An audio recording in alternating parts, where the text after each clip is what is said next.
Friends, welcome back to my channel Shashi Pokhariya.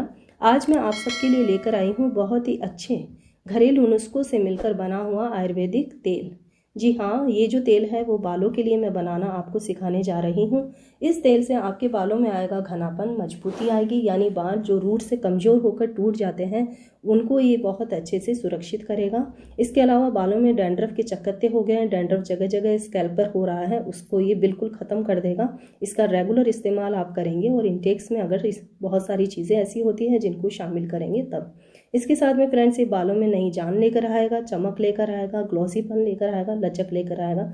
Split ends की problem को भी ये सॉल्व आउट करेगा। इसमें इस्तेमाल की गई सभी चीज़ें आपके बालों की सभी प्रॉब्लम्स को सॉल्व आउट करती हैं।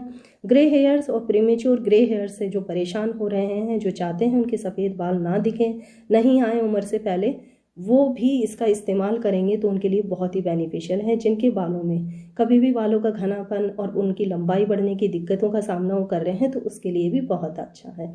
देखते हैं किस तरीके से इसको बनाना है। यहाँ पर आप जो फल देख रहे हैं ये हैं हरे हरे फल, जिनको कहते हैं आंवला, गूसबेरी। इंडियन वेजिटेबल मार्केट में ये बहुत अच्छे से अवेलेबल हो जाता है। ये बालों के लिए बहुत ही अच्छा होता है। विटामिन सी का और आयरन का ये बहुत ही रिच स्रोत होता है। इसको अगर आप खाने की चीज़ों में भी इंटेक करेंगे लगाने के साथ साथ तो आपको बहुत ही अच्छे गुड रिजल्ट जल्दी मिल जाएंगे।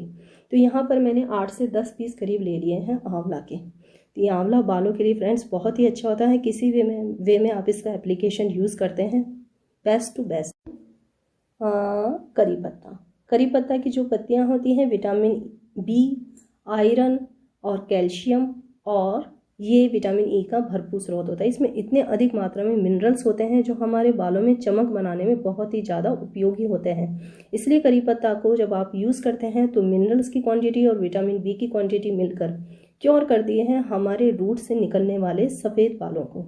हाँ जी फ्रेंड्स, जब आप सफ़ेद बालों की प्रॉब्लम से ग्रसित हैं या फिर आपको दिक्कत है, चाहते हैं कि आपको सफ़ेद बाल नहीं आए, प्रीमेच्योर ग्रे हेयर्स की प्रॉब्लम आपको नहीं फेस करनी पड़े, तो आप करी पत्ता को अपनी डेली डाइट में यूज़ कीजिए। सुबह अगर इसकी 8 से 10 पत्तियाँ कच्ची आप खाते हैं तो ये बहुत ही ज़्यादा ओवरऑल हेल्थ के लिए बेनिफिशियल रहता है। वेट लॉस ये रिड्यूस करता है, लेकिन बालों के लिए तो ये बहुत ही ज़्यादा रामबाण का काम करता है। तो ये पत्तियाँ धोकर वॉश कर ली हैं। हम कट कर लेंगे आंवला के पीसीस को छोटे छोटे पार्ट्स में, क्योंकि छोटे पार्ट्स में अगर हम कट करते हैं तो हमें इसको बनाने में सुविधा रहेगी। यहाँ बहुत ही छोटा मैंने इनको बारीक कट किया है, इसलिए क्योंकि हमें इसे ब्लेंड करना होगा। जब हम इसे ब्लेंड करेंगे तो ब्लेंडर में इजीली ग्राइंड हो जाए, इसीलिए इसके पार्ट्स छोटे करने हैं। अगर आप बड़े कर लेंगे तो आपको भी दिक्कत आएगी, क्योंकि इसका जो पील होता है, इसकी जो स्किन होती है ना, वो बहुत ही ज़्यादा हार्ड होती है। ये जो आप देख रहे हैं बाउल में, ये है भृंगराज। जी हाँ, ये जो भृंगराज की पत्तियाँ हैं डार्क ग्रीन कलर की होती हैं। विटामिन डी और ई और इसके साथ में विटामिन ए और आयरन का ये रिच स्रोत होती है। विटामिन डी फ्रेंड्स हमारे बालों की स्कैल्प के लिए बहुत ज़्यादा ज़रूरी होता है, क्योंकि जब सर्दियों में हम अंदर ही अंदर रहते हैं और समर के बाद में जब आएंगी बरसातों के दिन आएंगे, तो उसके लिए भी हमें अपने बालों को अभी से प्रिपेयर करना है। इसीलिए यहाँ पर मैं भृंगराज का यूज़ कर रही हूँ, क्योंकि विटामिन डी हमारे बालों को क्योर करता है, सफ़ेदी से नई जान लेकर आता है। नेक्स्ट मैं यहाँ पर ले रही हूँ फेनिग्रीक सीड्स, दाना मेथी के ये दाने। मैंने यहाँ पर 2 स्पून लिया है। दाना मेथी बालों में लचक लाता है, बालनेस की प्रॉब्लम को सोल्व आउट करता है। कहीं कहीं अगर बाल उड़ने लग गए हैं तो ये वहाँ पर नए बाल वापस उगाने में मदद करता है। ये जो आप देख रहे हैं ये हैं लौंग करीबन 10 से 15 पीस लेने हैं, फ्लावर सहित ही लेने हैं। और लौंग क्या करेगा, प्रीमेच्योर ग्रे हेयर्स को रिवर्स में रखेगा। ऐसी बात नहीं है कि ग्रे हेयर्स कभी किसी के नहीं आते हैं, किसी के भी आ सकते हैं, इसलिए लौंग को स्किप बिल्कुल मत कीजिएगा। इसके साथ में डैंड्रफ को भी क्योर करता है, बालों की शाइन बनाए रखता है, बालों के कलर को, पिगमेंट को बहुत अच्छे से सेफ रखता है। अच्छा जी, इस तेल को बनाने के लिए हम सबसे ज़्यादा बेस्ट किस ऑयल को लेंगे? कोकोनट ऑयल को लेंगे, क्योंकि कोकोनट ऑयल एक फ्रूट ऑयल होता है, ताज़ा फलों का ऑयल होता है। नारियल बहुत अच्छा फल होता है, इसमें विटामिन ई भरपूर मात्रा में होता है और ये बहुत ही ज़्यादा नॉरिशमेंट करता है हमारे स्किन को, हमारी हेल्थ को। अगर हम इसे ईटिंग जो हमारे फूड्स होते हैं उसमें यूज़ करते हैं तो भी बहुत अच्छा होता है, और बालों के लिए तो ये वरदान ही है। तो इसलिए इस ऑयल के अलावा किसी भी ऑयल का इस्तेमाल यहाँ पर नहीं करना है। मिक्सर जार का ग्राइंड ग्राइंडर ले लेंगे और ये जो आंवला है हम इसको इसमें डाल देंगे। क्यों? क्योंकि हमें इसे ब्लेंड करना है। ब्लेंड करके जब ये बारीक बारीक हो जाएगा तो ये बनने में बहुत ही ज़्यादा हेल्पफुल होगा। तो यहाँ पर सभी आंवला को मैं इसमें डाल दूँगी। नेक्स्ट मैं यहाँ पर भृंगराज की लीव्स को भी इसमें डाल दूँगी, करी पत्ता की लीव्स को भी इसमें डाल दूँगी। अब हम इसे ब्लेंड करेंगे, लेकिन ब्लेंड करने से पहले मैं यहाँ पर ले रही हूँ अरोमा मैजिक का कैस्टर हेयर ऑयल, अरंडी का तेल जिसे कहते हैं। ये आराम से आपको मेडिकल शॉप्स पे मिल जाएगा और आजकल पंसारी वाले भी इसको रखते हैं, डिपार्टमेंटल स्टोर्स वाले भी इसे रखते हैं। ये बहुत ही अच्छा होता है, फैटी एसिड से भरपूर होता है। ओमेगा 3 फैटी एसिड इसमें बहुत अधिक मात्रा में होते हैं। विटामिन ई का ये रिच स्रोत होता है और यह हमारे बालों में गंजपन की समस्या को क्योर करता है। बालों का घनापन किसे अच्छा नहीं लगता, सभी को अच्छा लगता है। इसलिए यहाँ पर मैं मेज़र करके 10 स्पून करीब यहाँ पर डाल रही हूँ कैस्टर ऑयल को। और जब हम इसको इसमें डाल के ब्लेंड करेंगे तो उससे जो ये सामान है, ये जो सभी इंग्रेडिएंट्स हैं, ये सब बहुत अच्छे से इससे घुलनशील होके क्या होंगे, एब्जॉर्व कर लेंगे एक तो ऑयल को। और जब हम डायरेक्ट इसको हीट करने वाले ऑयल पर डालेंगे तो ये तड़केंगे नहीं, बहुत ही अच्छे से प्रिपेयर होंगे। तो आपको इसको बिल्कुल भी स्किप नहीं करना है। मैं इसको ब्लेंड कर लूँगी। ब्लेंड करने के बाद में आप देख सकते हैं इस तरीके का थिक पेस्ट रेडी हो जाएगा। इसमें कुछ पार्टिकल्स आंवला के थोड़े से सॉलिड रह गए हैं, उन्हें रहने दीजिएगा। पूरे तो ये आसानी से ब्लेंड नहीं होते हैं, अलग अलग मिक्सर पर डिपेंड करता है। इसको एक इकट्ठा कर लेंगे एक बाउल में, ठीक है। अब हम ऑयल की प्रिपरेशन करते हैं। गैस फ्लेम ऑन कर लेंगे। इसके लिए कोशिश कीजिएगा मोटे पैंदे का बर्तन लीजिएगा, मोटा जिसका वो होता है, परत होती है, वो मोटी होनी चाहिए। और यहाँ पर मैंने जो आपको 2 डिब्बे दिखाए थे नारियल के तेल के, 100 ml के मैंने लिए हैं। तो यहाँ पर मैं डाल लूँगी इनको। जो नारियल तेल है उसे बिल्कुल भी पकाना नहीं है। गैस फ्लेम ऑन करते ही मैंने फटाफट इसको डाल दिया है। गरम बिल्कुल नहीं होने देना है। नारियल तेल को ही हम इस्तेमाल इसलिए कर रहे हैं क्योंकि नारियल तेल एक ऐसा तेल होता है जो हीट होने पर यानी गर्म होने के बाद में अपने पोषक तत्वों को डिस्ट्रॉय नहीं करता है।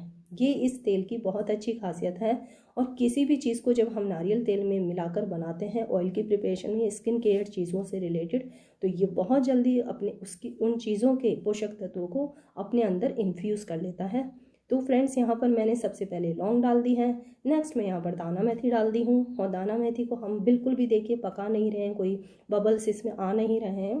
तो इस तरीके से बिल्कुल ठंडे ही तेल में आपको फटाफट इन सब चीज़ों को डाल देना है। मैं थोड़ा बिल्कुल जूम करके पास से दिखा रही हूँ। थोड़े से अब वो अपनी जगह से स्प्रेड हो रहे हैं दाना मेथी और लौंग। इसके अलावा और कुछ नहीं। हीट बिल्कुल ऑयल को नहीं करना है। मेज़रमेंट मैं आपको दिखा चुकी हूँ। और इसके साथ में अब ये जो पेस्ट हमारा आंवला, करी पत्ता और भृंगराज का बना हुआ था उसको भी हम इसमें डाल देंगे। जब आप इसको इसमें डालेंगे किसी भी प्रकार की कोई आवाज़ बिल्कुल भी नहीं आएगी, यानी ये चटकेंगे नहीं। जैसे छौंकन लगता है सब्ज़ी में, रेसिपीज़ में, उस तरीके से छौंक नहीं लगाना है। इस चीज़ का ध्यान रखिएगा कि ऑयल जब आप बनाएं तो आप जल्दबाजी में ऑयल को बनाने के लिए गैस फ्लेम को ज़्यादा हाई मत रखिएगा। इस तरीके से लो रखना है, बिल्कुल सिम पर गैस को रखना है। आप लोग सिम कहते हैं, लो रखते हैं, क्या कहते हैं, लेकिन आप देख लीजिए बिल्कुल सबसे लास्ट पॉइंट पे जहाँ रहता है गैस फ्लेम वहाँ पर गैस को रखना है, यानी ज़्यादा हॉट नहीं करना है ऑयल को। इस तरीके से जब हम बनाते हैं तो कोई भी जो सामग्री हमने यूज़ करी है, एक तो उसके पोषक तत्व नष्ट नहीं होंगे, दूसरा हमें सामग्रियों को जलने नहीं देना है। इसलिए हम आँच को बिल्कुल लो रखेंगे, लो फ्लेम पर रखेंगे। इस चीज़ का विशेष ध्यान रखिएगा। देखिए इसमें ऐसा लग रहा है जैसे ऑयल के अंदर सिर्फ सामान डाला हुआ है, क्योंकि ऑयल ज़्यादा गर्म नहीं है। इस ऑयल को पूरे तरीके से बनने में 10 से 15 मिनट भी लग सकते हैं। एटमॉस्फेयर पे डिपेंड करता है, रूम टेम्परेचर पे डिपेंड करता है, और इसके साथ गैस की फ्लेम पे डिपेंड करता है। आप देख सकते हैं बबल्स आ रहे हैं, यानी जो पोषक तत्व हैं आंवला के सभी चीज़ों के, वो ऑयल में मिलने लगे हैं और वो थोड़ा थोड़ा अपना रस, अपना तत्व इसमें एब्जॉर्व करने लगे हैं। ऑयल जैसे जैसे इन चीज़ों के पोषक तत्व को अपने अंदर घुलनशील करेगा, ये चीज़ें एक साइड में होती चली जाएगी और ऑयल इन सामानों से सेपरेट होता चला जाएगा। इन झागों को देखकर, ये जो झाग आपको दिख रहे हैं ना, इन झागों को देखकर आप बिल्कुल भी माइंड में ये मत सोचिएगा कि ये ऑयल उफन के ऊपर की तरफ आ रहा है, इसका उबाल ऊपर की तरफ आ रहा है, तो वो घबरा कर गैस को मत बंद कीजिएगा। इस तरीके से ये बबल्स झाग छोड़ते हैं क्योंकि उन सभी सामानों के अंदर एक पजेंसी होती है, वो पजेंसी ऑयल में मिलने स्टार्ट हुई है। लेकिन आपको घबराना नहीं है और स्पून की सहायता से बीच बीच में इसको इस तरीके से मिक्स कर देना है, ठीक है। यहाँ पर मैंने स्पून ले रखी है और मैं आपको दिखा रही हूँ। और हाँ, एक चीज़ और, दाना मेथी की एक अचारी खुशबू होती है, वो अचारी खुशबू कोकोनट ऑयल में मिलने के बाद बिल्कुल भी नहीं आएगी। देख सकते हैं दाना मेथी ऐसे लाइट बिस्किट के कलर की, ब्राउन से कलर की होने लगी है। इस तरीके के कलर्स वगैरह सब चीज़ें मैं आपको दिखा रही हूँ। एक चीज़ और फ्रेंड्स बता देती हूँ, ऑयल के साथ साथ अगर आप दाना मेथी 1 स्पून करीब इस तरीके से कटोरी में, ग्लास में रात को भिगो कर रखते हैं और डेली अपनी डाइट में कंज्यूम करते हैं, तो ओवरऑल हेल्थ और बालों में बहुत जल्दी गुड रिजल्ट आपको देखने को मिलेंगे। यहाँ पर मैं आपको दिखा रही हूँ चना और मूंग, ये रिच स्रोत होते हैं आयरन के, कैल्शियम के और विटामिन बी के और सबसे ज़्यादा प्रोटीन के। प्रोटीन से ही हमारे बाल बनकर प्रिपेयर होते हैं, इसलिए इन चीज़ों को इस तरीके से भिगोकर अपनी डेली डाइट में, नाश्ते में कंज्यूम कीजिए। पानी भरपूर मात्रा में पीजिए, योगा कीजिए, एक्सरसाइज कीजिए, वार्म अप कीजिए, घूमना फिरना अपनी बॉडी को लेकर चलते रहिए, कुछ भी काम कीजिए, कुछ भी प्रक्रियाएं कीजिए। यानी नहीं कि कहने का मतलब है बॉडी मूवमेंट्स बहुत ज़्यादा ज़रूरी है, बॉडी से स्वेटिंग आउट होना बहुत ज़रूरी है और बॉडी की अंदर जो आप खाना खाते हैं उन सबको आपको मतलब उसकी एनर्जी को, उसकी जो भी आप इंटेक्स लेते हैं उन सभी को बाहर निकालना भी बहुत ज़रूरी होता है। बैठे बैठे रहने से कोई भी चीज़ ना तो पचेगी, ना सॉल्व आउट होएगी, ना ग्रोथ करेगी। इसलिए बालों की ग्रोथ के लिए, अपनी हेल्थ को अच्छा बनाने के लिए, स्किन को अच्छा बनाने के लिए आप yoga, exercise, warm up, meditation, इस प्रकार की प्रक्रियाओं को ज़रूर अपनी डेली रूटीन में शामिल कीजिए। स्ट्रेस बिल्कुल मत लीजिए। यहाँ पर भृंगराज का इस्तेमाल हमने इसलिए किया है, भृंगराज का तेल जब बनकर रेडी होएगा और आप इसको रात में अपने बालों में लगा के मसाज करेंगे तो एक तो ये स्ट्रेस लेवल को सॉल्व आउट करता है, माइग्रेन की जिनको प्रॉब्लम है उनको ये रिलीफ देगा और इसके साथ में सर दर्द आए दिन किसी को होता रहता है तो उसको ये बहुत ही अच्छे से क्योर करेगा। आपके घर में आपके हस्बैंड्स हैं, बड़े हैं, बुजुर्ग हैं, उनको आप इस तेल से मसाज करेंगे उनके बालों में तो उनको बहुत ज़्यादा रिलैक्सेशन होगा। इवन जब आप भी इसको ओवरनाइट अपने बालों में मसाज करके छोड़ देंगे तो आपको बहुत अच्छी तो नींद आएगी और आपकी नींद की समस्या भी इससे सॉल्व आउट हो जाएगी, क्योंकि भृंगराज में विटामिन डी होता है, आयरन होता है और ऐसे इसमें पोषक तत्व होते हैं जो हमारे स्ट्रेस लेवल को बिल्कुल रिलीज कर देते हैं। इसलिए मैंने इसमें बहुत सोच समझ के सारे सामानों को डाला है। आप देख सकते हैं कि जो झाग है मतलब कूल डाउन सा हो गया है, इसमें जो बबल्स वगैरह चल रहे थे ऑयल के अंदर वो बिल्कुल कूल डाउन हो गए, सामान एक साइड में हटकर साइड में होने लग गए हैं। अब वो मतलब ऐसे स्प्रिंकल कर रहे होते हैं, ऐसे नहीं हो रहे हैं, ऑयल सेपरेट हो रहा है और सामान सेपरेट हो रहा है। तो यहाँ पर अगर हम झाग को किसी भी स्पून या किसी भी स्पैचुला की सहायता से साइड में करते हैं तो आप देख सकते हैं कि ऑयल जो है वो इजीली हमारे स्पून के अंदर कलेक्ट हो जाता है और एक ट्रांसपेरेंसी आपको नज़र आने लगेगी और भीनी भीनी सी खुशबू नज़र आने लगेगी। ये देखिए ट्रांसपेरेंसी आपको दिख रही है आराम से स्पून के अंदर कि ये ऑयल जो है ऐसा हो गया है रेडी कि बस ये कब से कब रेडी हुआ और कब हम हमारे बालों में लगा लें। इसको आप ओवरनाइट चाहे तो रख दीजिए कूल डाउन करने के लिए, नहीं तो 2-3 आवर्स के लिए इसको ठंडा होने के लिए रख दीजिए।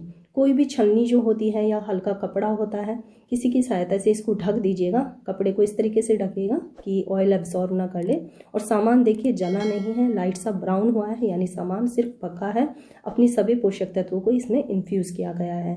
इसके अलावा ऑयल बिल्कुल भी जला नहीं है, जली हुई सी खुशबू भी इसमें नहीं आएगी और ऑयल बहुत अच्छे से रेडी हो गया है। तो 2-3 घंटे के लिए मैं तो इसको रखी थी, ज़्यादा देर नहीं रखी थी और मैं सोने से पहले इसको बना के प्रिपेयर करी थी। 2-3 घंटे बाद में मैंने इसको स्ट्रेन कर लिया था। अगर आप भी चाहें तो इसको 2-3 घंटे बाद ही स्ट्रेन कर लीजिएगा, क्योंकि अगर ओवरनाइट रखेंगे तो जो सामान है वो सारे ऑयल को एब्जॉर्ब वापस से कर जाएगा, तो वो चीज़ हमें नहीं करनी है। ऑयल हमें बहुत अच्छी मात्रा में चाहिए। फ्लेम को हम बंद कर देंगे, बंद करने के बाद में 2 से 3 घंटे के लिए इसे ठंडा होने के लिए रख देंगे और 2 से 3 घंटे तक के लिए आप या तो कोई काम कर लीजिएगा या फिर आप अपना कुछ भी रेस्ट कर सकते हैं, लेकिन ज़्यादा देर ऑयल को मत रखिएगा। यहाँ ये कूल डाउन हो चुका है। अब मैं क्या करूँगी, अब मैं इसको किसी भी बाउल में कपड़े की सहायता से स्ट्रेन कर दूँगी। आप भी कपड़े की सहायता से स्ट्रेन कीजिएगा, स्ट्रेनर की सहायता भी ले सकते हैं, उसमें कपड़ा रख लेना, कपड़ा कॉटन का भी ले सकते हैं, मलमल का भी ले सकते हैं, किसी भी दुपट्टे को भी आप यूज़ कर सकते हैं, लेकिन वेस्ट ले लीजिएगा ताकि ऑयल क्या उसमें एब्जॉर्ब होएगा तो आपके कपड़े ख़राब नहीं हों। मैंने तो यहाँ पर पहले लिया है किसी बाउल में, मैंने सेपरेट किया है ऑयल को, क्योंकि ऑयल की पोटली बहुत ज़्यादा बड़ी हो जाती है तो उससे ऑयल जार में डायरेक्ट फिल होने में थोड़ी असुविधा आपको हो सकती है। इसलिए मैंने किसी पहले बाउल में सेपरेट किया है और उसके बाद में मैं इसको ग्लास के जार में ऐड करूँगी। ये देख सकते हैं आप, मैंने स्टील के एक बाउल में इसको सेपरेट किया था ऑयल को, और बहुत ही ट्रांसपेरेंट ऑयल बनकर रेडी हुआ है। बहुत ही भीनी भीनी खुशबू इसमें आ रही है, और ये खुशबू बहुत ज़्यादा नॉरिश करेगी आपके दिमाग को भी, क्योंकि इसकी जो फ्रेगरेंस है वो आपकी स्ट्रेस लेवल को कूल डाउन करेगी। अब मैं यहाँ पर कांच का जार ले रही हूँ, ग्लास जार, और इसमें मैंने इस ऑयल को फिल कर दिया है। आप चाहें तो ग्लास का जार ले लीजिए, और नहीं तो जो कोकोनट ऑयल आप लेकर आए थे जिस डिब्बे में, जिस जार में, आप उसमें भी इसको सेपरेट कर सकते हैं, वो भी ऑयल के लिए सही होते हैं। अगर आपके पास ग्लास जार हो तो आप उसी को प्रेफर कीजिएगा। ये ऑयल जो है वो हल्के से लाइट ग्रीन कलर का बनेगा, थोड़ा सा आयरन की वजह से इसमें ब्लैकिश कलर भी होगा। इसकी खुशबू बहुत अच्छी है, बनने के बाद में आपको लगेगा कि इसका यूज़ हम फटाफट करें। और रही बात कपड़े में जो ऑयल रहा था, मैंने उसको वेस्ट नहीं जाने दिया, मैंने उसको भी मेरे बालों में रब कर लिया था और ओवरनाइट बालों में रखा था। आप इसको बालों में ओवरनाइट भी रख सकते हैं या हेयर वॉश करने के पहले भी यूज़ कर सकते हैं। बहुत ही अच्छा तेल है, आप किसी भी तरीके से इसको यूज़ करेंगे कोई साइड इफेक्ट नहीं होगा। वीडियो पसंद आई है तो एक लाइक ज़रूर कीजिएगा, शेयर कीजिएगा अपने फैमिली फ्रेंड्स के साथ में, और सब्सक्राइब ज़रूर कीजिएगा, बेल आइकन को ज़रूर प्रेस कीजिएगा। Thanks for watching friends.